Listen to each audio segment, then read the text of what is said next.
Morte d'Arthur, Sir Thomas Malory. This selection begins after King Arthur has traveled to France at the assistance of his nephew Gawain to besiege his former friend and knight Lancelot for his involvement with Queen Guinevere. However, the king's attempts to punish Lancelot are half-hearted, and he is soon forced to abandon them altogether when he learns that his illegitimate son, Mordred, has seized control of England. Arthur leads his forces back to England, and Mordred attacks them upon their landing. Gawain is killed in the fighting, but before he dies, he manages to send word to Lancelot that Arthur is in need of his assistance. So, upon Trinity Sunday at night, King Arthur dreamed a wonderful dream, and in his dream, him seemed that he saw upon a chaflet a chair, and the chair was fast to a wheel, and thereupon sat King Arthur in the richest cloth of gold that might be made. And the king thought there was under him, far from him, an hideous deep black water, and therein was all manner of serpents and worms and wild beasts, foul and horrible. And suddenly the king thought that the wheel turned upside down, and he fell among the serpents, and every beast took him by a limb. And then the king cried as he lay in his bed, "Help, help!" And the knights, squires, and yeomen awakened the king, and then he was so amazed that he wist not where he was. And then he awakened until it was nigh day, and then he fell on slumbering again, not sleeping nor thoroughly waking. So the king seemed verily that there came Sir Gawain unto him with a number of fair ladies with him. So when King Arthur saw him, he said, "Welcome, my sister's son. I weened ye be dead, and now I see thee on live. Much am I beholden to Almighty Jesu. Ah, fair nephew, and my sister's son, what bin these ladies that hither be come with you?" "Sir," said Sir Gawain, "all these be ladies for whom I have foughten for when I was a man living, and all these are those that I did battle for in righteous quarrels, and God hath given them grace at their great prayer, because I did battle for them for their right, that they should bring me hither to you. Thus much hath been given me leave God, for to warn you of your death. For and ye fight as to mourn with Sir Mordred. And as ye both have been assigned, doubt ye not ye must be slain, and the most party of your people on both parties. And for the great grace and goodness that Almighty Jesu hath unto you, and for pity of you and many more other good men, there shall be slain. God hath slain me to you of his special grace, to give you warning that in no wise ye do battle as to mourn, but that ye take a treaty for a month from today, and proffer you largely, you, so that to mourn ye put in a delay.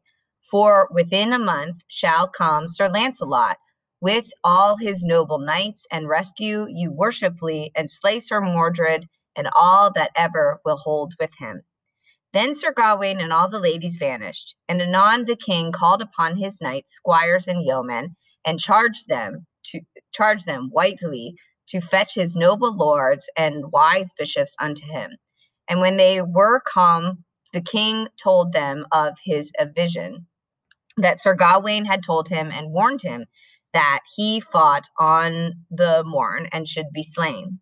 Then the king commanded Sir Lucan the butler and his brother Sir Bedivere the bold, with 2 bishops with them, and charged them in any wise to take a treaty for a month from today with Sir Mordred, and spare not, proffer him lands and goods as much as ye think reasonable. So then they departed and came to Sir Mordred, where he had a grim host of 100,000. And there they entreated Sir Mordred long time. And at last Sir Mordred was agreed for to have Cornwall and Kent by King Arthur's days, and after that all England after the days of King Arthur.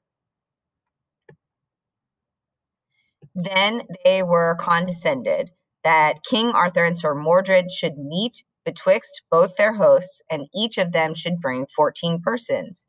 And so they came with this word unto Arthur.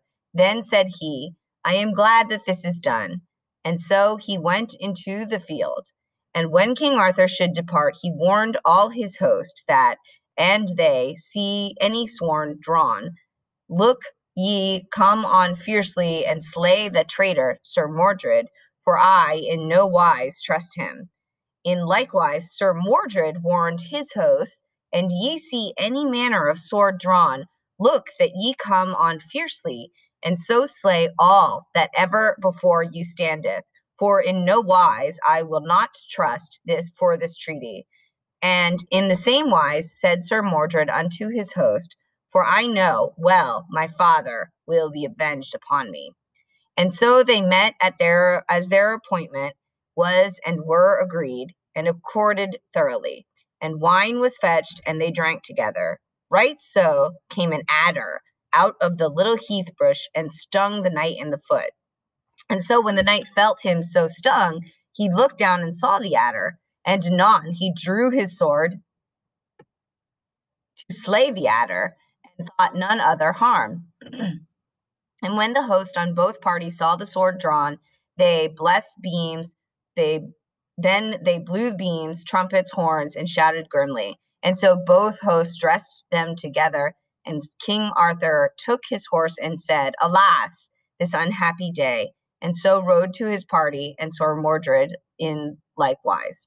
And never since was there never seen a more doleful battle in no Christian land, for there was but rushing and riding, lunging and striking, and many a grim word was there spoken of either to other, and many a deadly stroke. But ever King Arthur rode throughout the battle of Sir Mordred many times, and did full nobly, as a noble king should do.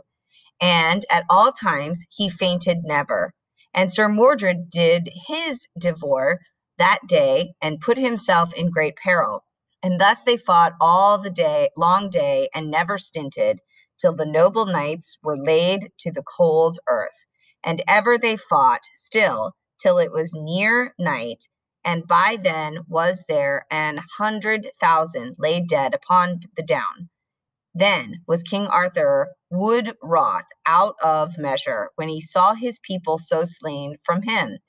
And so he looked about him, and could see no more of all his host, and good knights left no more on live, but two knights. The one was Sir Lucan the butler, and the other his brother Sir Bedivere, and yet they were full sore wounded. Jesu mercy, said the king, where are all my noble knights become? Alas, that ever I should see this doleful day. For now, said King Arthur, I am come to mine end. But would to God, said he, that I wist now where were that traitor Sir Mordred that has caused all this mischief.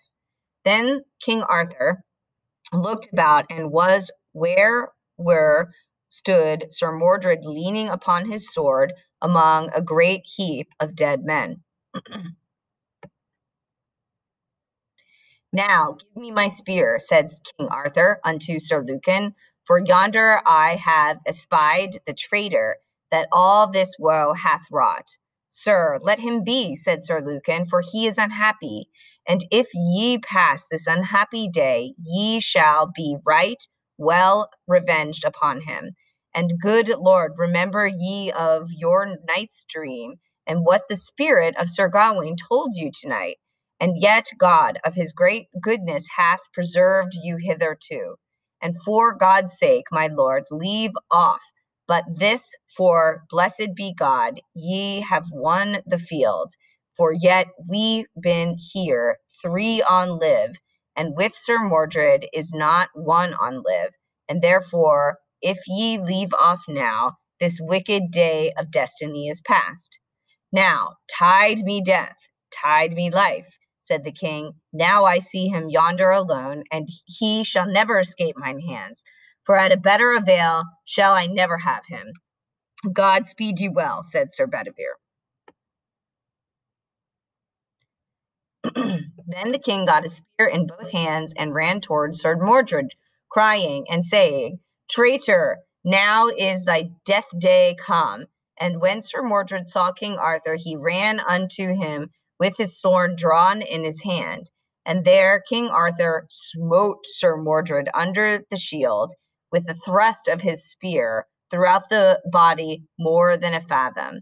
And when Sir Mordred felt that he had his death's wound, he thrust himself with the might that he had up to the burr of King Arthur's spear. And right so he smote his father, King Arthur, with his sword holden in both hands upon the side of the head. That sword pierced the helmet and the casing of the brain, and therewith Sir Mordred dashed down stark dead to the earth. And noble King Arthur fell in a swoon to the earth, and there he swooned oftentimes. And Sir Lucan and Sir Bedivere oft times heaped him up, and so weakly betwixt them they led him to a little chapel not far from the seaside. And when the king was there, him thought him reasonably eased. Then they heard the people cry in the field, Now go thou, Sir Lucan, said the king, and do me wit, what betokens that noise in the field? So Sir Lucan departed, for he was grievously wounded in many places. And so he walked and saw and hearkened by the moonlight how that pillagers and robbers were come into the field to pill and to rob many a full noble knight of their brooches and bracelets, and of many a good ring and many a rich jewel. And who that was not dead all out there, they slew them for their harness and their riches. When Sir Lucan understood this work, he came to the king as soon as he might, and told him all what he had heard and seen. Therefore, by my rede, said Sir Lucan, it is best that we bring you to some town. I would it were so, said the king, but I may not stand. My head works so. Ah, Sir Launcelot, said King Arthur, this day I have swore I missed thee, and alas that ever I was against thee, for now I have my death, whereof Sir Gawain warned in my dream. Then Sir Lucan took up the king, the one party, and Sir Bedivere the other party, and in lifting the king swooned. And in the lifting Sir Lucan fell in a swoon, that part of his guts fell out of his body, and therewith the noble knight's heart burst. And when the king awoke and beheld Sir Lucan now laying foaming at the mouth, and part of his guts lay at his feet, Alas, said the king, this is to me a full heavy sight, to see this noble duke so die for my sake, for he would have helped me that had more need of help than I. Alas, that he would not complain him, for his heart was so set to help me. Now, Jesu, have mercy upon his soul. Then Sir Bedivere wept for the death of his brother. Now, leave this mourning and weeping, gentle knight, said the king, for all this will not avail me. For wit thou well, and might I live myself, the death of Sir Lucan would grieve me evermore, but my time passeth on fast, said the king. Therefore, said King Arthur unto Sir Bedivere, take thou here Excalibur, my good sword, and go with it to yonder water's side. And when thou comest there, I charge thee throw my sword in that water, and come again and tell me what thou sawest there. My lord, said Sir Bedivere, your commandment shall be done. I shall lightly bring you word again. So Sir Bedivere departed, and by the way he beheld that noble sword, that pommel and the haft was all precious stones.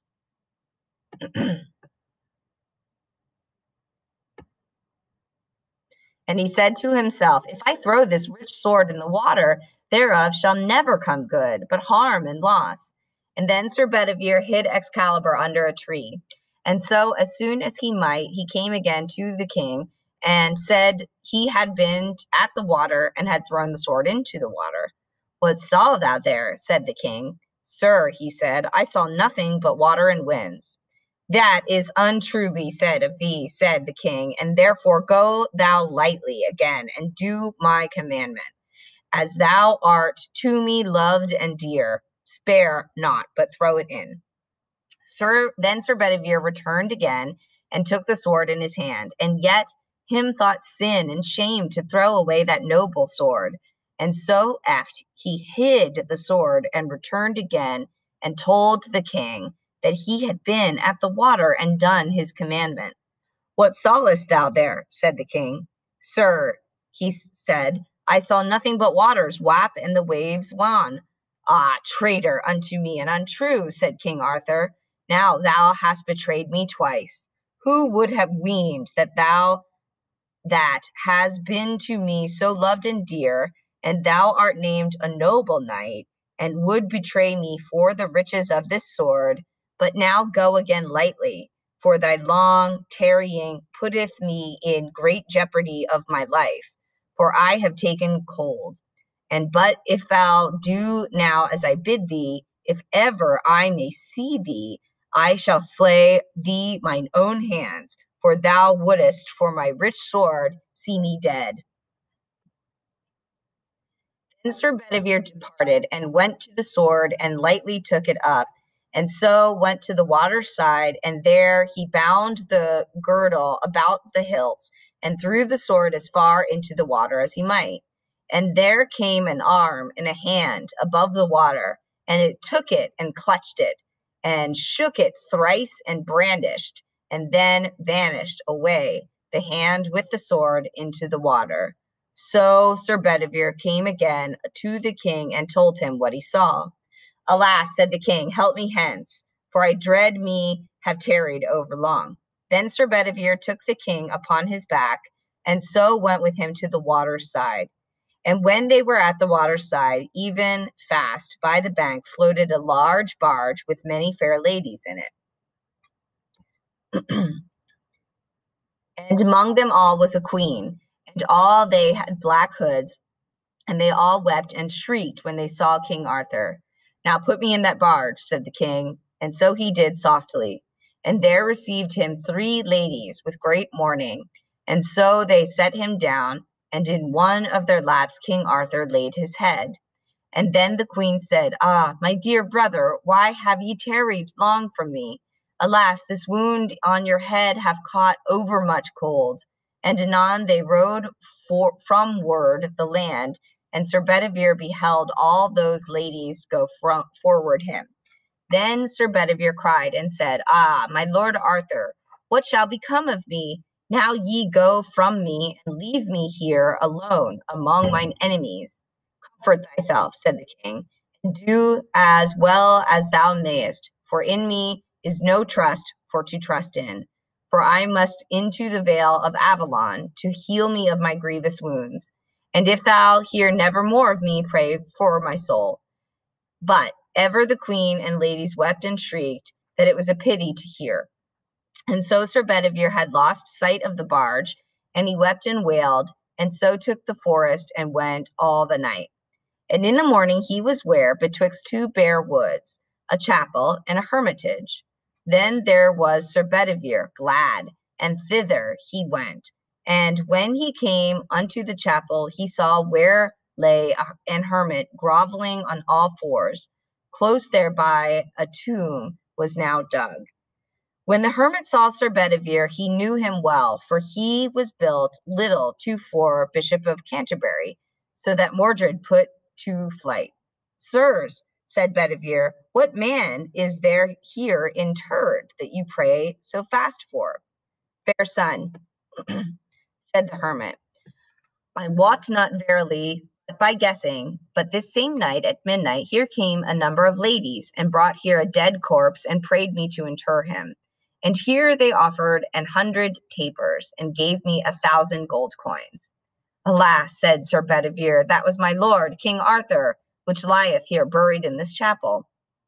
Then Sir Bedivere swooned, and when he awoke, he prayed the hermit that he might abide with him still, there to live with fasting and prayers. From hence I will never go, said Bedivere, by my will, but all the days of my life here to pray for my lord Arthur. Sir, ye are welcome to me, said the hermit, for I know you better than ye think I do, for ye are Sir Bedivere the bold, and the full noble duke, Sir Lucan the butler, was your brother. Then Sir Bedivere told the hermit all as you have heard before, and so he stayed with the hermit that was beforehand Bishop of Canterbury. And there Sir Bedivere put on upon him poor clothes, and served the hermit full lowly, in fasting and in prayers. Thus of Arthur I find no more written in books that have been authorized, neither more nor of the very certainty of his death heard I nor read. But thus he led away in a ship whereon were three queens. The one was King Arthur's sister, Queen Morgan le Fay. The other was the Queen of North Gaulis. The third was Queen of the Wastelands. Now more of the death of King Arthur could I never find, but that these ladies brought him to his grave, and such one was interred there, which the hermit bare witness that was once the Bishop of Canterbury. But yet the hermit knew not in certain that it was verily the body of King Arthur. For this tale, Sir Bedivere, a knight of the Table Round, made it to be written. Yet some men say in many parts of England that King Arthur is not dead, but carried by the will of our Lord Jesu into another place. And men say that he shall come again, and he shall win the Holy Cross. Yet I will not say that it be so, but rather I would say, here in this world he changed his life. And many men say that there is written upon the tomb this: here lies Arthur, who was once king, and king will be again.